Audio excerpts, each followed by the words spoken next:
to personal growth. Let me ask you something deeply uncomfortable.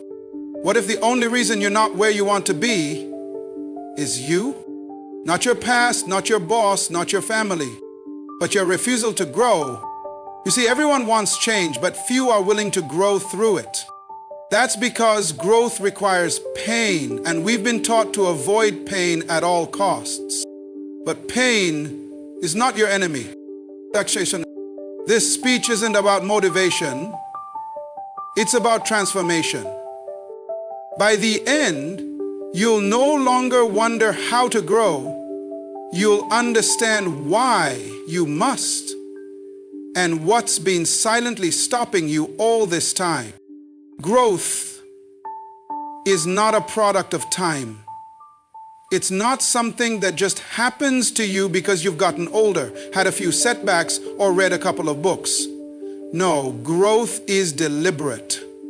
It's a decision. It's a lifestyle. It's a daily choice. And the truth is, most people are not growing, they're just aging. They're repeating the same year of life over and over again and calling it experience. Real growth doesn't sneak up on you. It demands your participation. It calls for your awareness, your discipline, your willingness to look in the mirror and say, this version of me is not enough for where I'm going. That's hard, that's uncomfortable. But that's where transformation begins. You don't drift into greatness, you plan it. You sacrifice for it. You show up for it even on the days you don't feel like it. Ask yourself, when was the last time you did something uncomfortable on purpose, just to grow? When was the last time you challenged your own thinking, forced yourself into a new environment, or committed to a habit that scared you? If your answer is, I don't remember, then chances are you've been coasting. And let me be clear, coasting is the silent killer of potential. It feels safe, but it's slowly robbing you of who you could become. People love the idea of change. They love the inspiration, the quotes, the books, the promises. But very few are willing to endure the process of actual growth. Because growth isn't glamorous. It's messy. It's lonely. It often means shedding parts of yourself you thought you needed. It means saying no to distractions, breaking free from toxic patterns, and distancing yourself from people who prefer the old you over the evolving you. You have to intend to grow. You have to build your day around it. You have to structure your environment, your energy, and your focus in a way that makes growth non-negotiable. No one becomes extraordinary by accident. No one becomes wise, disciplined, or successful just because life happened. They become those things because they wake up with intent, they move with purpose, and they don't settle for who they were yesterday. If you keep waiting for growth to happen, when it's convenient, it never will. Life will always give you excuses. There will always be something going on. That's why growth can't be based on feelings. It must be rooted in commitment. You either run your habits or your habits will run you. You either lead your growth or life will keep you stuck in circles of frustration. The greatest tragedy is not dying without reaching your potential. The greatest tragedy is living every day as if you have no more left. That's what happens when you treat growth like an option instead of a necessity. You get stuck, you settle. You slowly start to believe that this is all there is, when in reality, there's so much more inside of you, but it won't come out on its own. You have to go after it. You have to become relentless about evolving. Growth doesn't ask, are you ready? It simply says, it's time. Time to stop waiting. Time to stop blaming. Time to stop repeating. Because the life you want, the person you're meant to become, isn't found in comfort, convenience, or chance. It's found in the fire of intentional growth, where you wake up every day and decide, I will not waste this day. I will not waste this life. I'm here to become, but not just exist. We live in a world that worships comfort. Everything around us is designed to make life easier, faster, more convenient.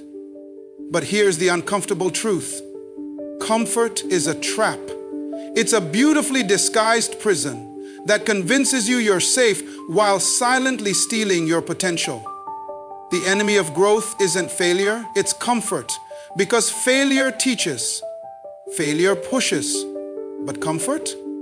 Comfort makes you stop trying. It whispers, "You're fine where you are." And that one sentence is the reason so many people will never become who they were created to be. Comfort zones are not safe zones. They are danger zones in disguise. When you stay in your comfort zone, nothing new happens. You keep thinking the same thoughts, making the same choices, surrounding yourself with the same people, and repeating the same patterns. And then you wonder why nothing changes. But change cannot happen in the same environment where stagnation thrives. Growth demands discomfort, because discomfort is the signal that you're stretching, that you're doing something unfamiliar, that you're expanding beyond who you were yesterday. Most people are not held back by lack of talent or opportunity. They're held back by the fear of discomfort. They're afraid to be seen trying and failing. They're afraid to take a risk and lose something. But let me tell you something. Comfort will cost you far more in the long run. It will cost you time. It will cost you dreams. It will cost you purpose. It will cost you the life that could have been. And the tragedy is, you won't even realize it until years have passed and it's too late to go back and do it differently. Growth and comfort do not coexist. You have to choose. Every time you chase comfort, you delay your destiny. Every time you choose ease over effort, you weaken your own potential. Because comfort doesn't just keep you still, it makes you shrink. It makes you settle. It teaches you to stop expecting more. And the more you surrender to it, the harder it becomes to leave. That's how people get stuck. Not because they're incapable, but because they've grown comfortable with mediocrity. You see, life will not hand you greatness. It will offer you challenges, resistance, pressure. And it's in those moments of discomfort where growth is forged. Muscles only grow when you lift something heavy. Diamonds are only formed under pressure. The same is true for you. If everything in your life is easy, it probably means you're not growing. And if you're not growing, you're slowly dying inside. Even if everything on the outside looks fine. The irony is, most people are waiting to feel ready, waiting for the fear to disappear, waiting for the conditions to be just right before they step forward. But growth doesn't work like that. You don't feel ready and then act. You act and then you become ready. Courage comes after the step, not before it. You won't grow by thinking about it, reading about it, or talking about it. You grow by doing the uncomfortable thing over and over again until it becomes your new normal. So if you want to grow, stop chasing what's easy. Seek out the challenge. Wake up with the mindset that says, if it's uncomfortable, it's probably necessary. Stop fearing discomfort and start using it as a compass. Because every time you step into what feels hard, you step closer to who you were meant to be. Comfort may feel good now, but growth will feel better for a lifetime. Don't let the temporary ease of today become the permanent regret of tomorrow. Growth lives where comfort ends. And if you want to change your life, that's where you need to go. People talk about destiny like it's some mysterious, far-off event that just shows up one day and changes everything. But that's not how life works. Your future isn't something that suddenly appears. It's something you build. And the bricks you're using to build it, they're your daily habits. Your routine is not just a set of tasks. It's the blueprint for the life you're going to live. If you want to see your future, don't look at your dreams. Look at your day. What you do daily is shaping who you become permanently. The reality is, you don't rise to the level of your goals. you fall to the level of your habits. Everybody wants success, discipline, growth, peace, but wanting it is not enough. Your life is being created by your consistency, not your intentions. Show me how you spend the first 2 hours of your day, and I'll show you exactly where your life is headed. Success doesn't start with massive changes. It starts with mastering the small things consistently. Things so small, most people overlook them. But the people who win, who evolve, who reach their full potential, they understand that greatness is hidden in the boring. If you hit the snooze button every morning, scroll your phone for 30 minutes, skip your goals, neglect your body, feed your mind with noise, and then wonder why your life feels out of control, it's not a mystery, it's math. Your routine is either planting seeds for success or reinforcing your stagnation.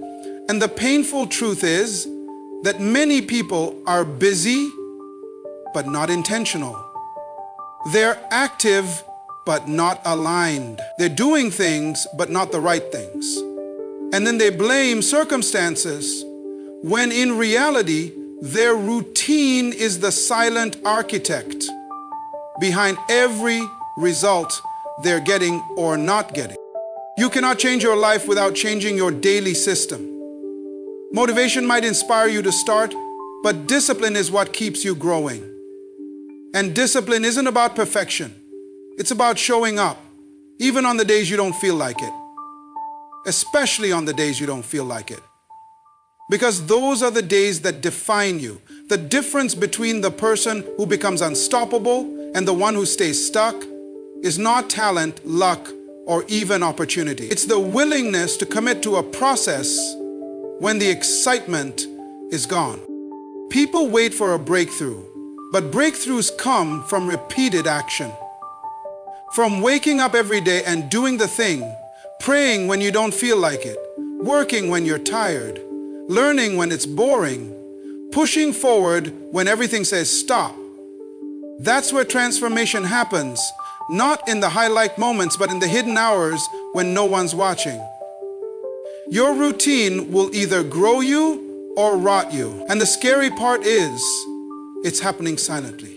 You're either compounding strength or compounding weakness, one decision at a time. So stop asking where your life is headed. Start asking, what am I doing today that's either preparing me or preventing me from becoming the person I say I want to be? Because the truth is, you don't need more inspiration. You need more structure. You need habits that are aligned with your purpose. You need to own your mornings, protect your focus, and eliminate the habits that are stealing your greatness. Your future is not out there.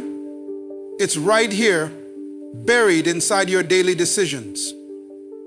Small things become big things. Repeated things become permanent things. And the sooner you take control of your routine, the sooner your life begins to transform. Don't wait for your future to find you. Create it. Day by day, habit by habit, moment by moment. There comes a point in life where blaming others no longer serves you. Yes, they hurt you. Yes, they left you. Yes, they disappointed you. But if you're still carrying that pain year after year, it's no longer just their damage, it's now your responsibility. Healing isn't about forgetting what happened. It's about deciding that your future deserves more than being controlled by your past. No one is coming to save you. No one can fix the wounds they didn't cause.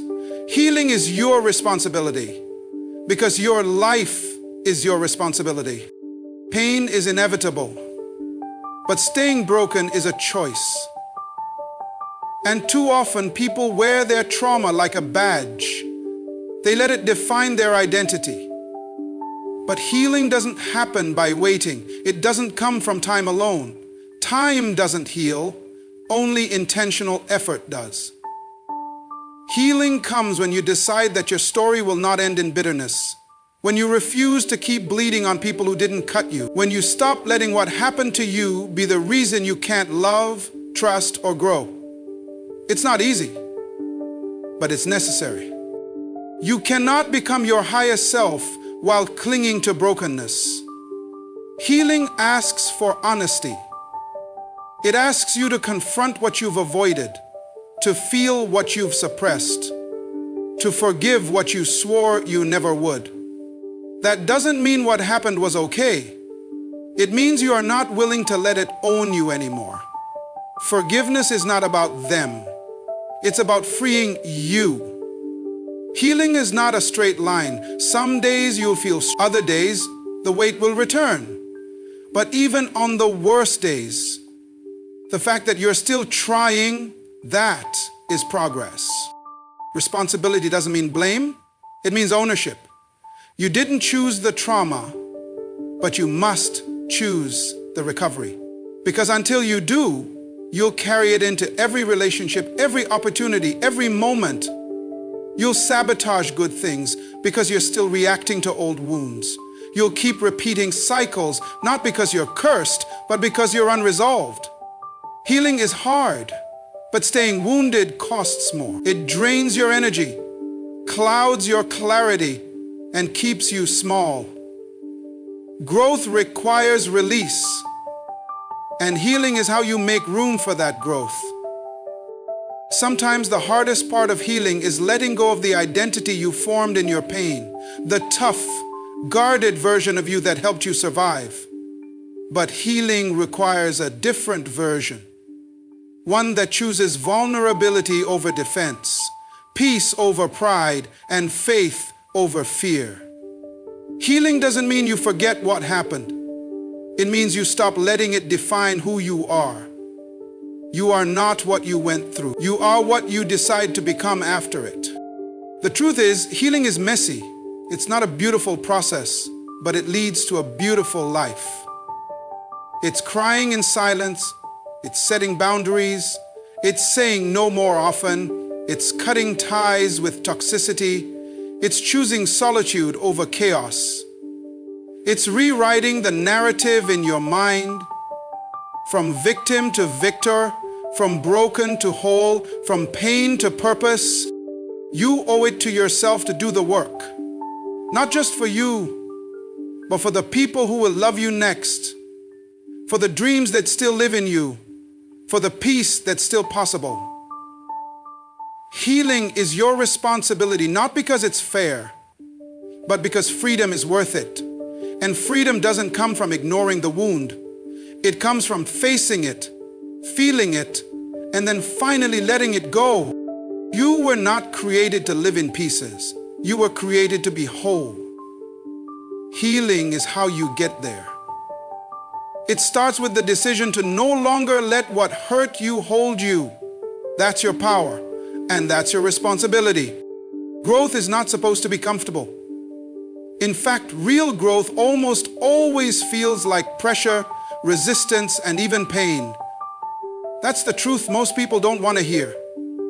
They want transformation without tension, elevation without effort, change without challenge.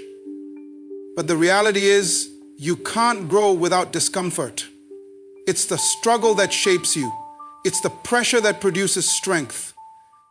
It's the discomfort that develops character. And if you run from that, you're also running from your own potential. You will never become more while choosing to stay where it's easy. Comfort zones are seductive because they're safe and familiar, but they're also the places where dreams die. You cannot become something new while clinging to everything old. Every time you choose comfort over challenge, you choose the current version of yourself over the future version you're capable of becoming.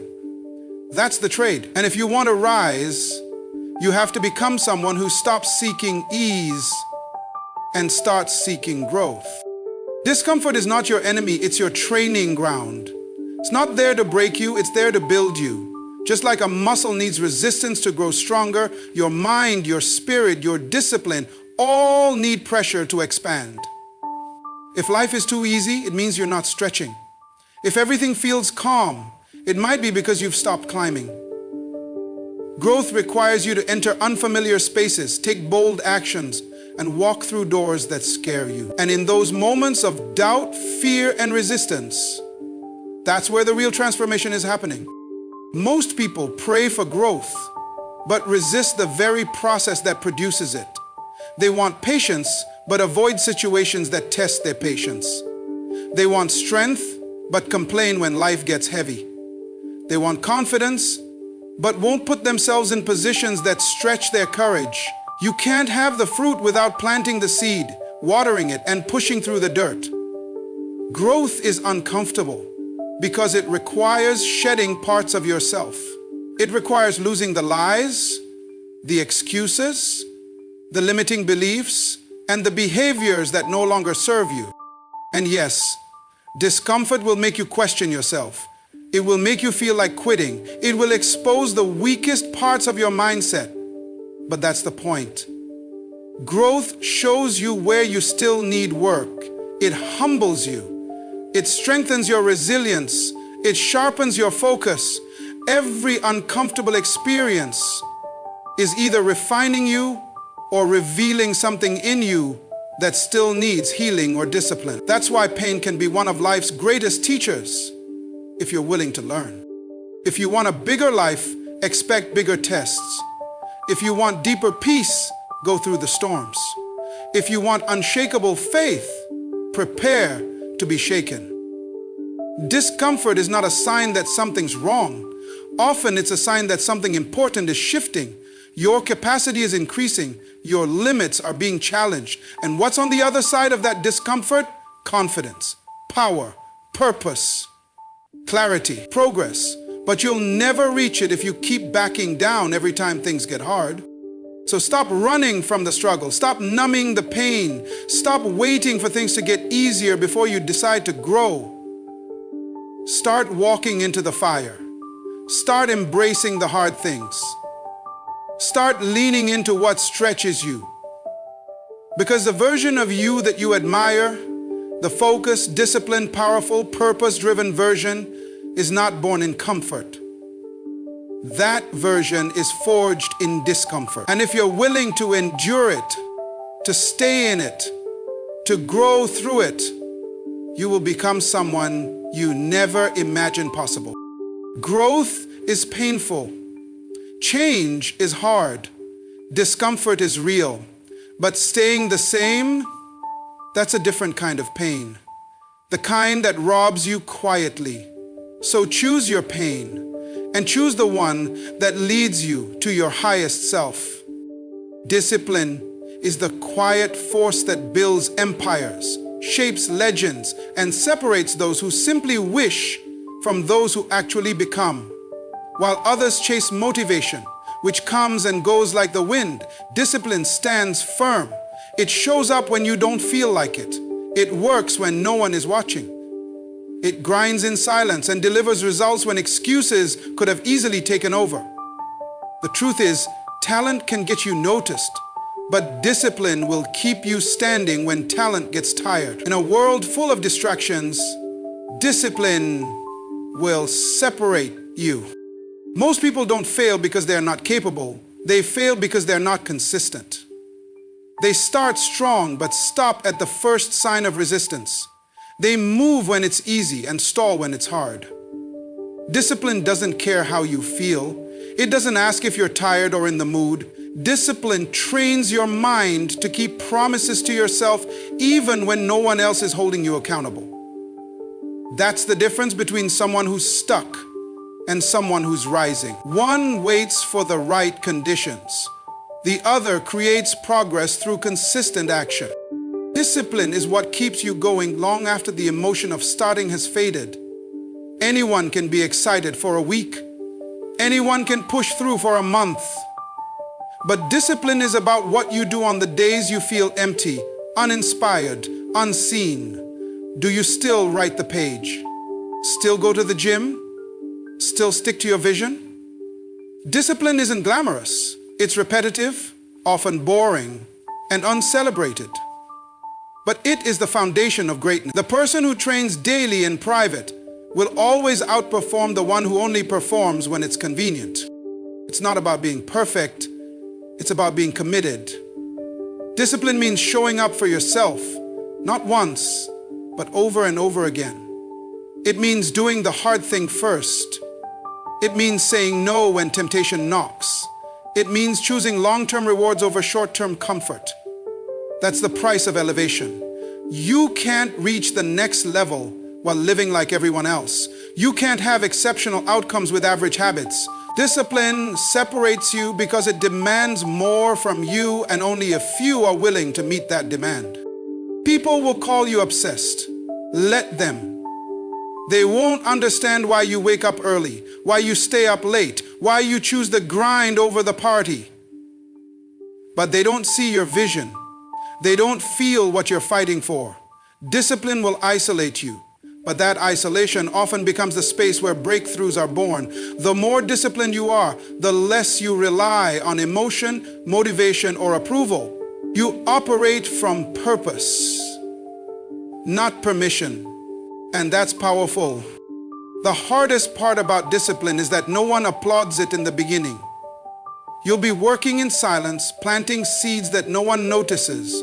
But when the harvest comes, when your life looks different, when your results speak loudly, they'll wonder how you did it. The answer will be simple: discipline. You did it when it was hard. You stayed when others quit. You didn't just want it, you worked for it. Your future is not determined by how much you want something. It's shaped by what you're willing to do repeatedly. Discipline is a decision, one you make every day. It's not just what separates you from the crowd. It's what connects you to your highest potential. If you truly want to rise, don't chase motivation. Build discipline. It will take you further than talent, further than passion, further than luck. Discipline is the bridge between who you are and who you're becoming. Build that bridge, cross it daily. Let it separate you and elevate you.